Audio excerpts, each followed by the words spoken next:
Our next speaker, John Hayes, misspecifying mechanisms, misleads policy, and practical solutions is not about the processing. I want to thank the organizers, and I want to thank all of you who have nothing better to do on a Saturday night. I also want to welcome everyone back to the Trade Winds. I will not be buying the drinks tonight because I'm still paying off the bill from last time. So if you ever open a tab, make sure they close it. So with that piece of professional advice, I want to talk to you first about the power of storytelling. So anyone in this room who's under the age of 40 is aware that we have a housing affordability crisis in this country, right? Rent is going up, mortgages are going up, no one under the age of 40 thinks you're gonna be able to buy a house. And if you ask the left, you get one set of explanations. And if you ask the right, you get a completely different set of them, right? So the left will tell you it's greedy landlords, it's private equity, it's late stage capitalism. The right will tell you it's immigrants and population growth, it's loose monetary policy, it's rent control, and of course, everybody hates Airbnb owners, right? But the real reasons behind the housing affordability crisis are really mundane. They're really, really boring, right?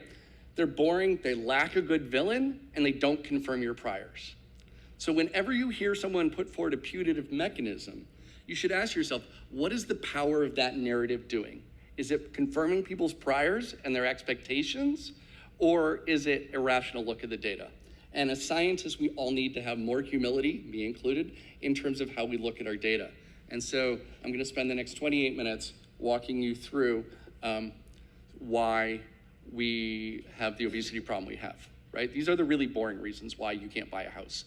It's because your fire marshal tells your local building authority that they can't build a single stair house because they're afraid you're gonna die in a fire. That isn't the good villain that you get from blaming capitalism.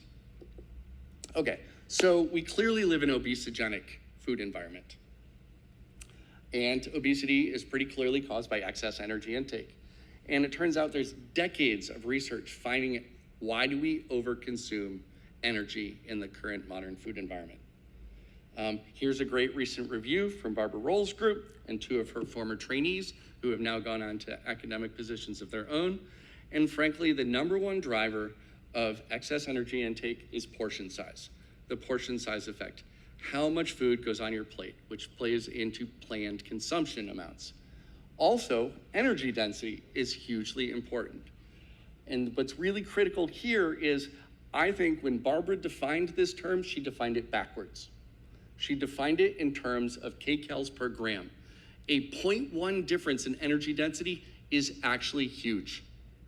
It doesn't seem it, and we all think it's a rounding error. So anytime you see a study that says 0.8 versus 0.9, that's actually a very large difference, because if she had flipped the ratio and she had actually looked at it grams per 100 or 1,000 kcals, you would have seen that those are actually very large differences. This is the exact same thing about how Americans express fuel economy in miles per gallon. Europeans do not. They flip the ratio over, so the differences are much more apparent. And then last, of course, the variety effect and sensory-specific satiety. Even if you've never heard this phrase, you know this if you have small children. My regular tummy is full, but my dessert tummy is empty, right? That's sensory-specific satiety in a nutshell. But of course, in science, we're never satisfied with the old, boring, mundane reasons. We want to know what the new reasons. So many people have suggested other alternative hypotheses. Hyperpalatability has been suggested as a possibility. The talk before mine was about UPFs, and the talk after mine is about UPFs. So I decided I didn't want to talk about UPFs directly because I've been bookended by both speakers. And of course, eating rate was just asked in the question. So we've known that excessive intakes of high salt, sugar, fat foods is problematic, right? We've known this for decades and decades and decades. Here's data from 1998 showing the relationship between body mass index and intake of energetically dense fat. Of course, this led to the low-fat revolution in the 1980s, which was also a mistake. So, I don't want to apologize for that. But I'm a big believer that food should be delicious. It is my job to bring pleasure to your life. Okay, that is literally my day job. And so one of the things we can do as a sensory scientist is to reformulate foods using sensory science methods to reduce energy density, to reduce the intake of high salt, sugar, fat foods.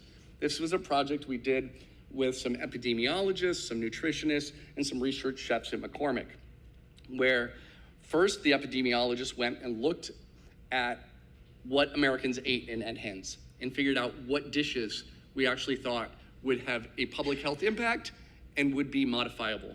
Then the research chef, Rachel, went and actually used her culinary knowledge to reformulate all of these recipes. Then we brought 973 people into my lab and did controlled blind taste tests with all of these individuals. I'll just give you one example here. So this is meatloaf, and what you see is when we take the salt, sugar, and fat out of the meatloaf, people do not like it, okay? But then when we add herbs and spices back to it, we can rescue that acceptability, right? So the flavor enhanced, nutritionally improved version there in the purple bar is actually the low fat, low salt, low sugar version with herbs and spices added back. So we did this for 10 different foods, and for 2 of them, we actually made the food better. And for 5 of them, we hit parity, and for 3 of them, it didn't work. And as a food scientist, as soon as I looked at this, I understood why it didn't work. Look at what those bottom ones are. Cheese pizza. Once your cheese pizza is rubbery, oregano can't fix that. Okay? We've done this with ice cream. I work at Penn State. I have to work on ice cream, right? We've been teaching people how to make ice cream since 1892. And here's a project where we took the fat out of ice cream, we replaced it with maltodextrin, and we could make massive differences in the amount of the energy in that ice cream without changing the texture, and most critically, without changing the liking. So there were no differences in texture. In fact, you'll notice a real quirk about these data. What's the least smooth and the least creamy? The highest fat. The maltodextrin that we replaced the fat with actually increases the creaminess and increases the smooth mouthfeel. And so there were no differences in texture. And critically, there were no differences in liking. There's much more energy in this product than in this product, and people like them all the same. So this is unpublished data from my student, New Femme. And so she made ice cream for 148 consumers. So for those of you that have never been in an ice cream plant, the amount of air that you whip into ice cream is called the overrun, okay? That's just the technical term for how much air is whipped into that ice cream. And so more overrun equals more air. And so critically here, normally energy density is calculated on a gram basis, but here I asked New to calculate it on a serving basis. And what we actually see is this ice cream up here at the top is half as energy dense as the ice cream on the bottom. And yet there's no difference in liking. Absolutely no difference in liking. In fact, consumers like this all the time. People complain, well, it's not legally ice cream. Yeah, because it doesn't actually have enough fat in it to legally be ice cream. That's why people are happy to eat frozen dairy desserts, because they're delicious. And then I said, do it again. So she did it again. And this time she added an emulsifier, and we see the exact same pattern. But then we actually see something really interesting here. These are the more energy dense samples down here with less air in them. There's actually more dislikers. It didn't really drag the mean down for liking, but we get a few more people that these are the haters down here. So these people do not like that more energy dense sample. So what's the take home message here? The take home message is that liking and palatability are not predicted by the amount of energy in the product. Okay, I'll say that again. You cannot predict liking and palatability based on the amount of energy in a product. So now let's talk more about liking. So the relationship between liking and use and liking purchase is highly robust.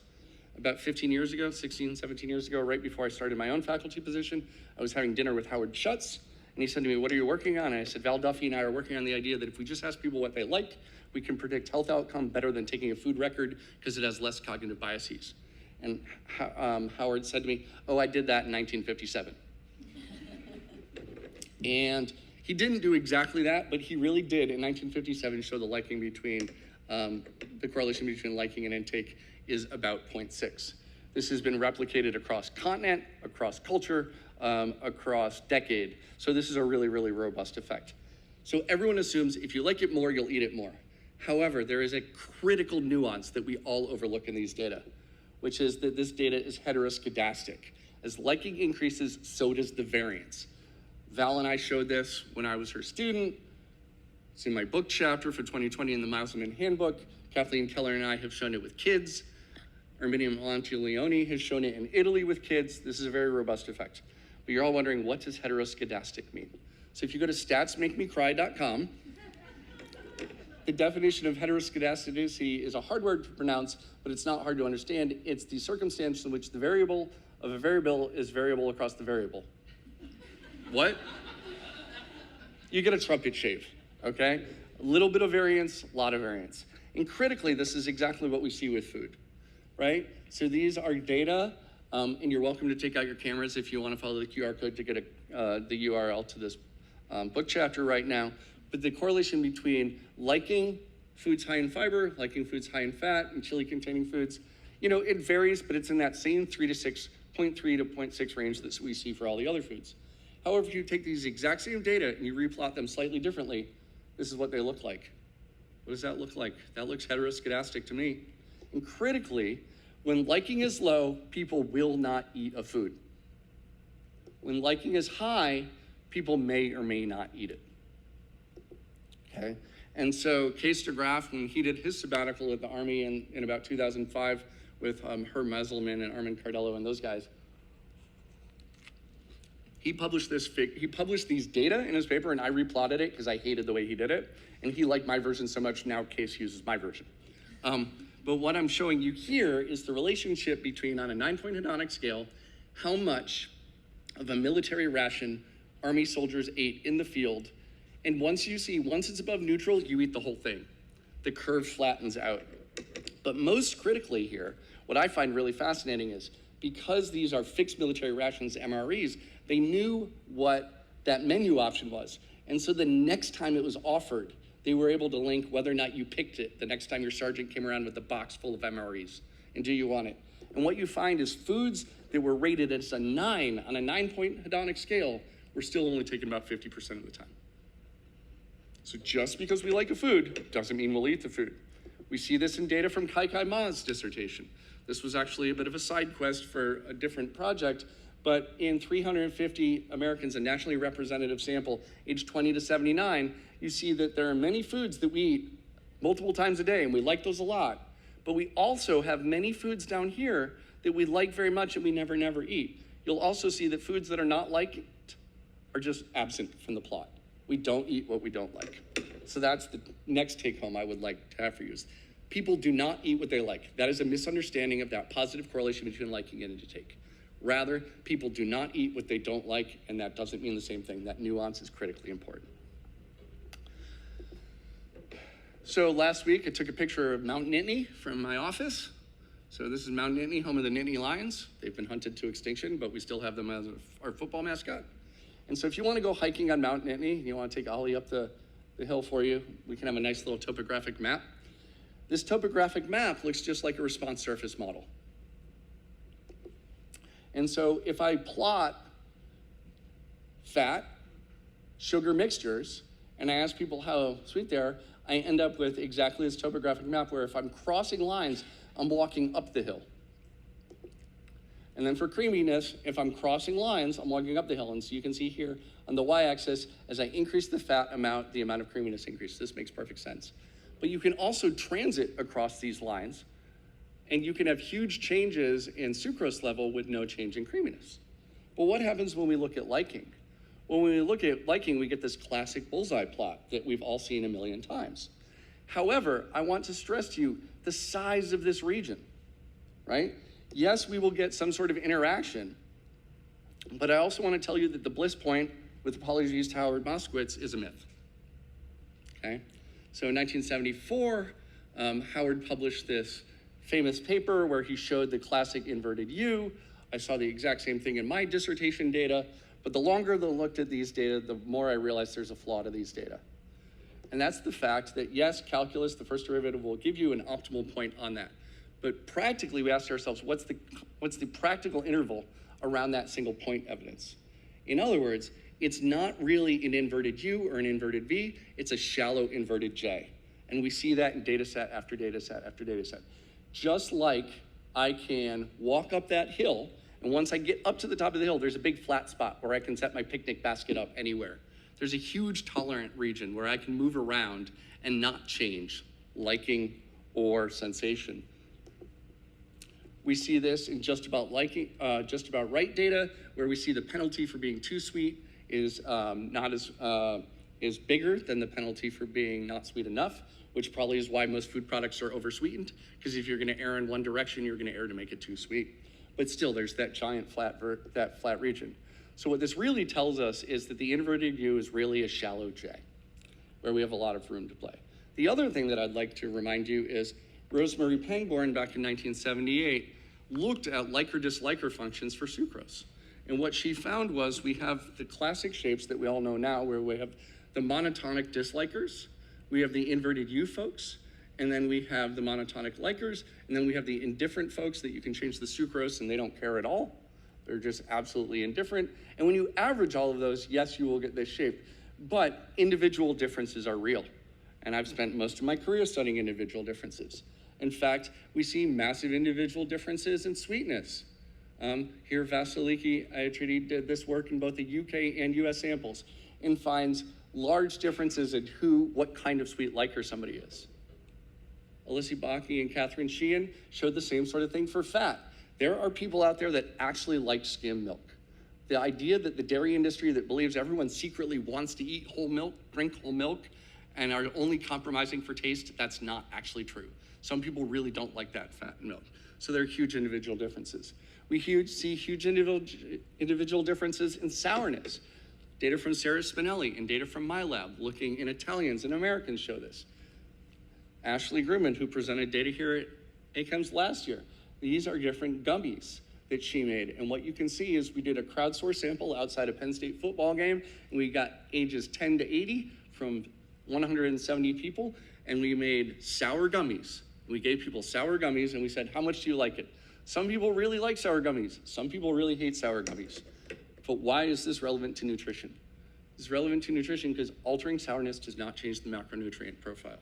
The energy density of these products and the amount of sugar in these products is identical. So I have a thought experiment for you to think about butter chicken. Did I just hear some mms?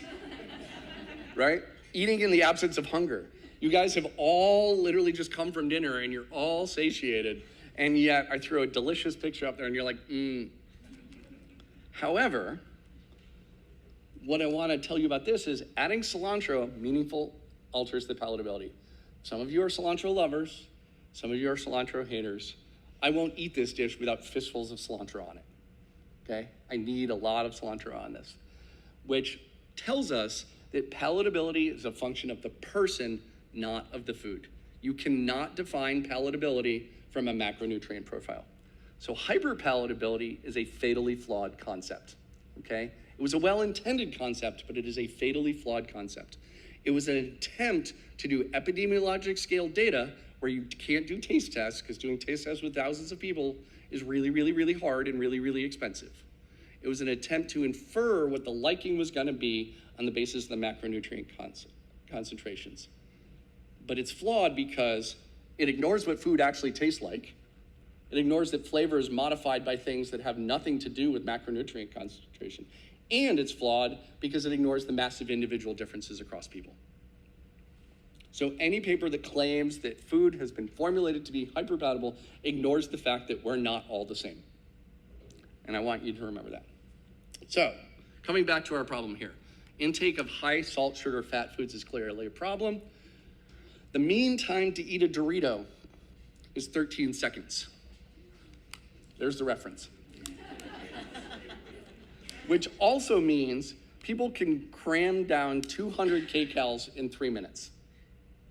Okay, that's clearly a problem. And so for those of you that were here in 2023 and heard Kieran Ford talk about this, you know, people have been talking about this for a long time, but really I think the new insight that we have is it's not that the energy density story is wrong in the big three, it's that it's the flux, it's that rate at which you can eat these. Because if you eat something really, really fast, but it's low energy density, it probably doesn't matter. It's when something is highly energy dense and you can eat it very, very quickly. So we can look at data like this from Histograph, where we can see that the energy intake rate is statistically higher for UPFs. However, there is a flaw to this graph. Not in a flaw in the way that they plotted it, but this is why box and whisker plots suck. That's what those data actually look like when you look at the raw values. Those box and whisker plots completely mislead you that there are slowly eaten UPFs and quickly eaten UPFs, and there are slowly eaten unprocessed foods and quickly eaten unprocessed foods. And when we misspecify the problem, that leads us to the wrong intervention, okay? It's not about the amount of processing. It's not about the type or number of ingredients. It's not about the combination of the ingredients. It's how fast we can cram calories into our face. And we know this from foundational work that was done 10 years ago by Case's group, where they actually gave people a hamburger on a Kaiser roll, or the same hamburger on a brioche bun, and then they gave people rice pilaf or risotto. Everything else was matched. What they showed was when you ate the soft lunch, you ate faster than when you ate the hard lunch, and this resulted in a difference of energy intake of 13% between the two conditions for two diets that were matched in terms of the macronutrient intensity. So how do we measure this? Well, we bring people to the lab and we put them in a little prison cell, a sensory booth, and we record them while they eat. We thought the dots would help. They don't do the dots. You can skip the dots.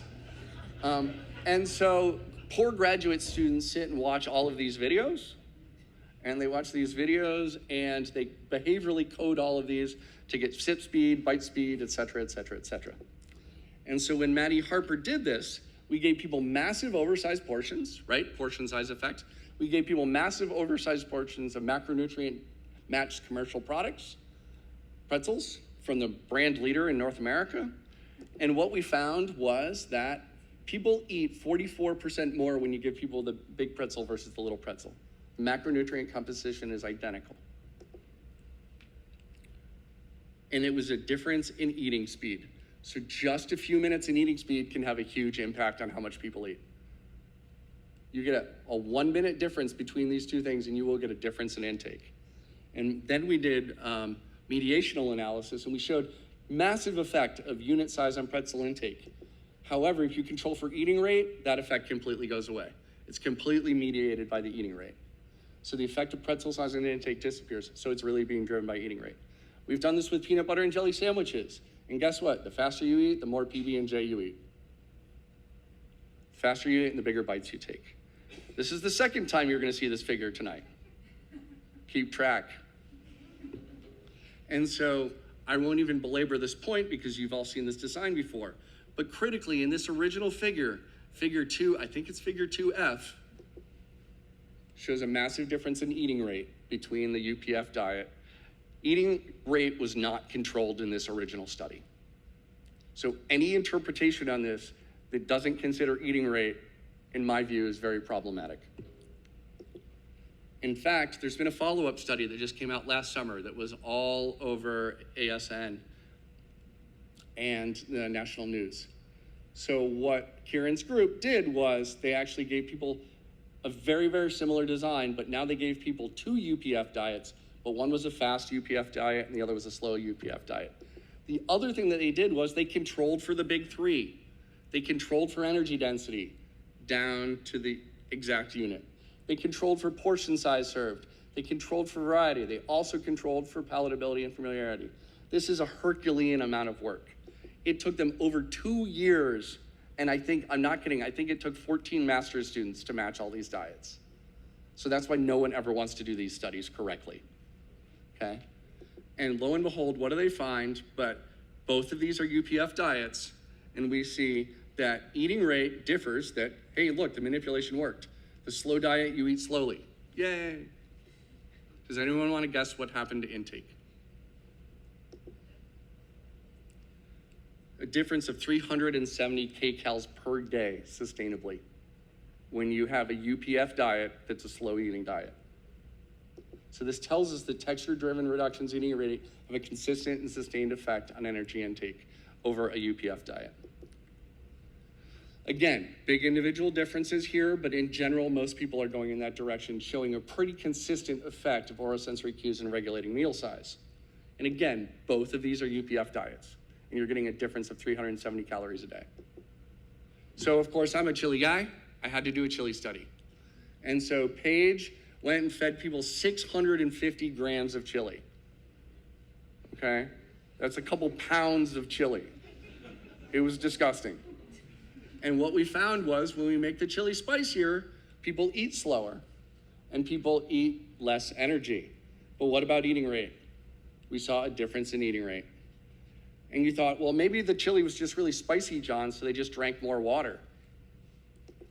We saw no difference in water intake, so it's not a water effect. And critically, we saw no difference in liking. So I said, do it again. So we did it in chicken tikka. And we reduced eating rate by 17%. Audience participation at home. What do you think happens to energy intake when you reduce eating rate by 17%? You eat less. Yay, you eat less, right? So we can, by altering the flavor of the food, reduce eating rate without affecting palatability. Then we did it with chips. So Eliza was an undergrad. This was her honors project. We published it last week. Go Eliza. And we found that when you make the chips spicy, it slows down the rate you eat it, and you actually eat less salsa, but you also eat less chips.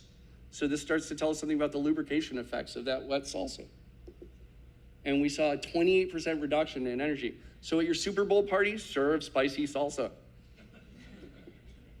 And both components dropped. And people consumed this slower. So again, same effect. So take-home messages here. Altering the eating rate of the food by either manipulating flavor for a chemosensory guy like me, or texture for somebody like Kieran's group, can both affect energy intake. And last, I want to close out by talking about Mark Hobbs' Twinkie diet. So at K-State in 2010, he did an N of 1 self-experiment. He ate 1,800 calories a day. That was an 800 kcal deficit from his baseline. He ate 70% junk food from the convenience store. And he did take a multivitamin and drink a protein shake so that he wouldn't get scurvy. This was his sample day.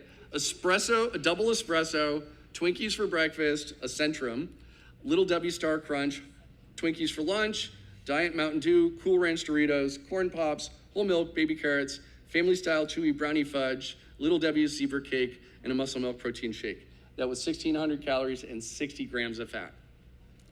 What do you think happened to Mark on his N of 1 intervention? He did not die. Good question. Mark lost 12 kilos. He lost 12 kilos eating an absolutely garbage diet. He does not recommend eating an absolute garbage diet. I don't want to put words in his mouth.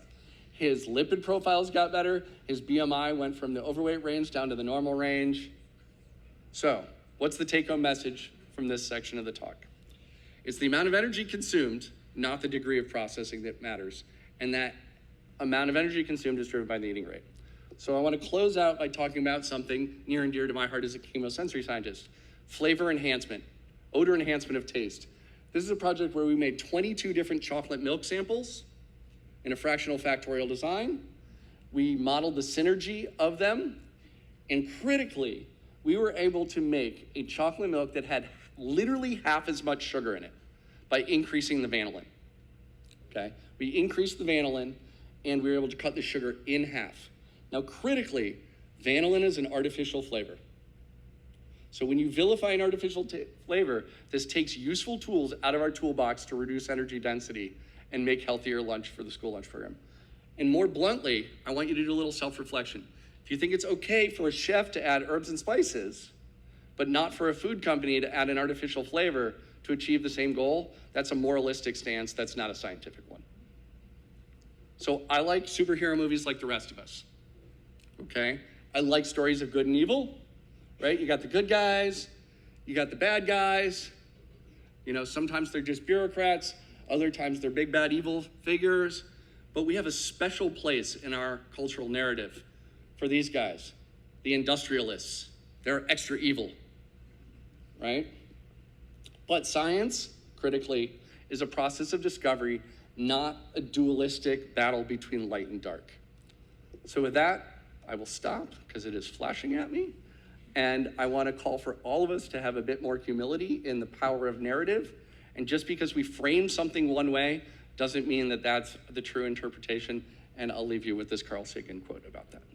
So thank you.